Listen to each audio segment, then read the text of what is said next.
वो बच्चे जब ये बलूगत की तरफ आ रहे होते हैं और मास्टरबेट कर रहे होते हैं,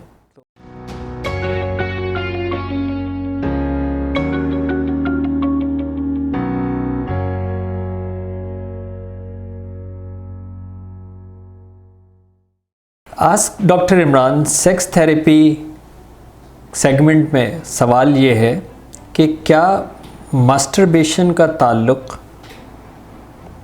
इम्पोटेंसी से है।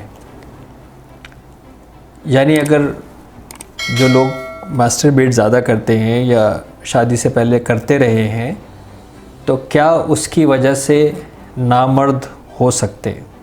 अच्छा, हमारे यहाँ क्योंकि मैं ज़ाहिर सेक्स थेरेपी के बहुत सारे पेशेंट्स को देखता हूँ और ट्रांसफॉर्मेशन वेलनेस क्लिनिक्स में हमारे पास स्पेशलाइज्ड क्लिनिकल साइकोलॉजिस्ट हैं जो मेरे साथ काम करते हैं।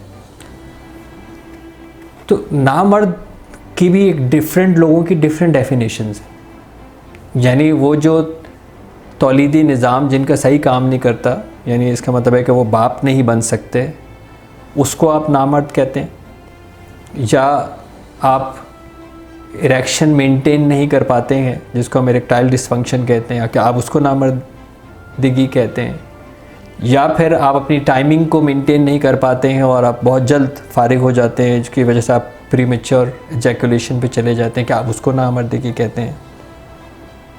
ये बात जो आप सवाल पूछा गया है मास्टरबेशन से नामर्द हो जाते हैं, ये दीवारों पे तो ज़रूर लिखा हुआ है, मेडिकल साइंस में ऐसा कहीं नहीं लिखा हुआ। दीवारों के ऊपर जो लिखा हुआ होता है उसमें तो आपको ये बहुत सारे इस तरह के मिसकंसेप्शंस लिखे हुए मिल जाएंगे कि क्योंकि आपने बड़े बड़े मुख्तलिफ़ तरीके से लिखा होता है, आपने मुश्तजनी बहुत की है, अपने हाथ से अपनी ज़िंदगी तबाह की है, आपने अपने आप को बहुत जो है वो नुकसान पहुंचाया है और आपने बहुत सारा खून जो है वो पता नहीं 100 बोतलें एक कतरा स्पर्म के अंदर आपने जो है वो ज़ाया कर दिए हैं।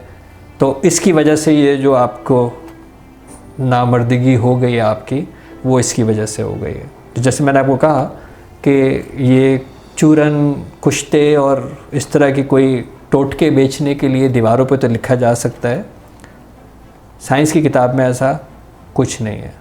बायोलॉजिकली ये पॉसिबल नहीं है कि कोई शख्स मास्टरबेशन करता हो और ज़्यादा करता हो और उसकी वजह से उसको प्रीमेच्योर एजैकुलेशन का प्रॉब्लम हो गया हो, उसकी वजह से उसको इरेक्टाइल डिसफंक्शन का प्रॉब्लम हो गया हो, उसकी वजह से उसको ख़ास तौर से रिप्रोडक्टिव सिस्टम उसका मुतासिर हो गया हो।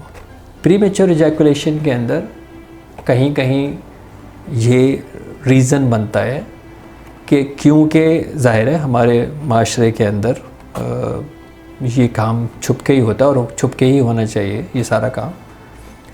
तो बचपन से वो बच्चे जब ये बलूगत की तरफ आ रहे होते हैं और मास्टरबेट कर रहे होते हैं तो उनको सिर्फ ये धड़का लगा होता है कि कोई उनको पकड़ लेगा और पिटाई होगी। और अभी भी शायद हमारा माशरा जो है वो इतना बालिग नहीं हुआ कि हमें अपने उन नौजवान बच्चों के कमरे के अंदर दरवाज़ा खटखटा के जाना चाहिए।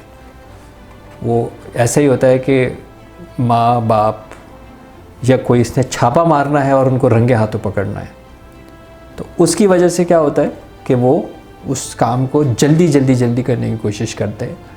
और वो एक रीज़न होता है कि जब उनकी शादी होती है तो वो क्योंकि उन्होंने अपने आप को थोड़ा सा कंडीशन कर लिया होता है कि हमें जल्दी छूटना है, तो इस वजह से वहाँ पे उस प्रीमेच्योर एजैकुलेशन का शिकार हो जाते हैं। लेकिन अगेन ये भी रीट्रेन किया जा सकता है। जब अपने आप को अपने कंडीशन किया, अपने आप को प्रोग्राम किया है, तो इसको वापस रीप्रोग्राम भी किया जा सकता है।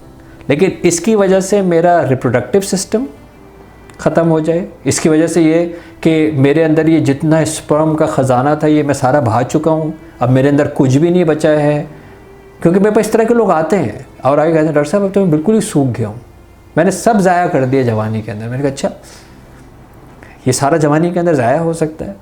मैं आपसे एक सवाल पूछूं, सबकी ज़ुबान के अंदर थूक आता है, हम थूक निकलते हैं, ऐसा ही है ना, थूक चलता है ना हमारे अंदर, ये पूरा सलाइवा सिस्टम है ना, हमारे एंडोक्रिन सिस्टम का एक पार्ट है ये कि हमारे यहाँ सलाइवा चलता है। कभी आपका थूक ख़त्म हो सकता है?